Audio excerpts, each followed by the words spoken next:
There are big political changes underway in Venezuela. For the first time since the late President Hugo Chavez ushered in a socialist revolution 17 years ago, the right-wing opposition is now in control of the National Assembly. That would be front-page news in Caracas, except there's a shortage of paper on which to print it.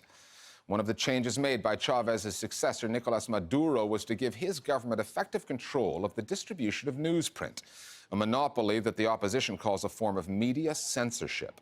In Chavez's day, the media turned into an ideological battleground.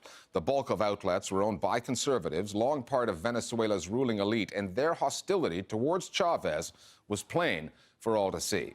Chavez made changes on the broadcast side, both regulatory and related to ownership, and Maduro has continued that trend with print outlets.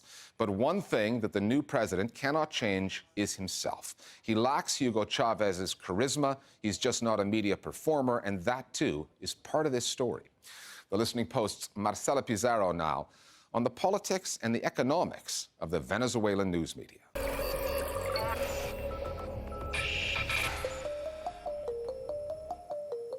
Paper. In Venezuela, it's a commodity in high demand, but supplies are running low.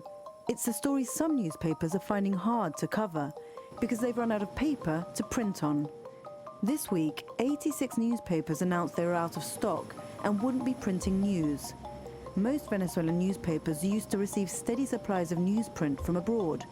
But for over a year, the Maduro government have centralized all paper imports to this one building, the Maduro complex. The paper shortages experienced by the press are caused by a lack of foreign currency. The result is that pages are rationed at all papers, regardless of their political leanings. So the press, and to a lesser extent TV and radio stations, also find themselves at the center of the economic crisis that the country is mired in. There's a de facto national monopoly over paper. That means the government will reward those whose editorial line agrees with them and will similarly punish those who take a different line. For instance, the papers that are printed in the Maduro Corporation, these are all state-backed papers, and they never experience any paper shortages. We're going to launch an investigation into the Maduro Publishing Corporation. It's become a political weapon to prevent independent media from getting newsprint. That's led to publications all over the country being forced out of business just because the government refuses to provide them with paper. When Maduro came to power in 2013, print media became his bête noire. For his predecessor, the late Hugo Chavez, it had been TV. There were reasons for that. In 2002, Venezuela's media landscape was dominated by right-wing media to the extent that when Chavez was temporarily overthrown, coup leaders said they couldn't have done it without RCTV, Venevisión, Globovisión. When Chavez returned to power 3 days later, what ensued was a battle to redraw the Venezuelan media landscape. President Chavez was right. Back then, the majority of the media were in the hands of rich, powerful groups who had full editorial control. This has changed. It was his intention to get rid of the old media oligarchy. That was what led to the eventual closure of RCTV, to strike a political blow against them. What we're seeing now is the rise of a new media oligarchy, which, depending on the change of government, will either maintain its critical stance or possibly align itself with the new one. After all, just like any other media company in the world, their bottom line is still turning over a profit. All sorts of things have taken place over the past 17 years. The closure of RCTV, one of the key national broadcasters, provoked so much outrage against Chavez that they decided to take a different approach. They stopped closing down media outlets and started to buy them out.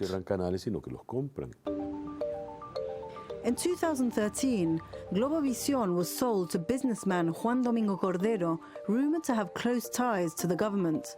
Later that same year, Últimas Noticias, one of the country's highest circulation dailies, was bought out by British businessman Robert Hanson.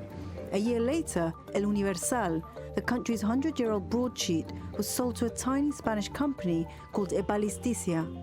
All three outlets had been critical of the government. Últimas Noticias was a flagship title for one of the country's top publishers, Capriles. But today, if you take the front page of the government newspaper, VEA, and compare it to headlines on Últimas Noticias, they're exactly the same. It's like they all have the same editor-in-chief. In terms of government influence on the media, there is no censorship at work like some people have claimed. No newspaper, TV or radio station can say they were prevented from reporting on something by the government. Our Universal had an excellent team of financial journalists, amongst the best in the country. This was disbanded because they weren't able to report on financial matters properly. Now you won't see front pages dealing with economics, shortages, inflation, people queuing for food. These are the issues that are excluded. For the stories the government wants to include, turn the TV on. Chavez used to go on state TV to host his show A lo Presidente, 6-hour marathon broadcasts. Then he came up with Cadenas, a cornerstone in his communications strategy, party political broadcasts legally sanctioned to break into local TV programming. Maduro has done the same thing, 500 hours of FaceTime since he came to power. But never as media savvy as his predecessor. Maduro considers the majority of the press, radio and TV to be hostile to him and to his government. He has good reason to believe that. The majority of the press around the country are opposed to him. Mira el titular grosero y cochino que sacó el diario 2001 hoy. Ahora vienen a sabotear entonces, como hicieron en el 2002. And this is also the case for most radio stations. It shows in the output. So I think he is justified in thinking that the majority of the media are hostile. Estos son los enemigos de la patria. Chávez era un gran comunicador. Chavez was a great communicator. He had a way with his followers. This is not the case with Maduro. Nobody's buying the message that Maduro is trying to sell Venezuelans. Nobody believes it. None of it is having the desired effect. The president could be addressing people via local radio, but they're queuing up for food, so they're not listening to him.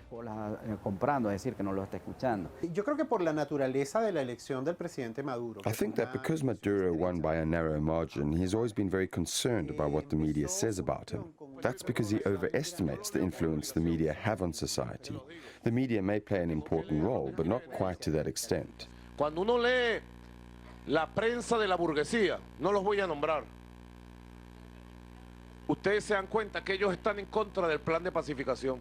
He presents the media as a de facto enemy, in spite of having a huge platform at his disposal.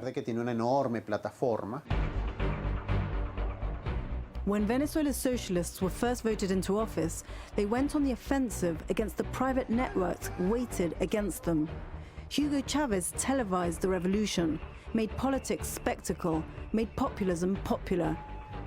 But with all the changes in ownership, the redrawn media landscape, and the government now controlling, if not what news is fit to print, the paper it's printed on, the media balance has shifted. For Maduro, the media are amongst the few levers of power he has left at his disposal. Faced with an emboldened opposition and an economy in crisis, he may not be able to contain the story of a faltering revolution for much longer.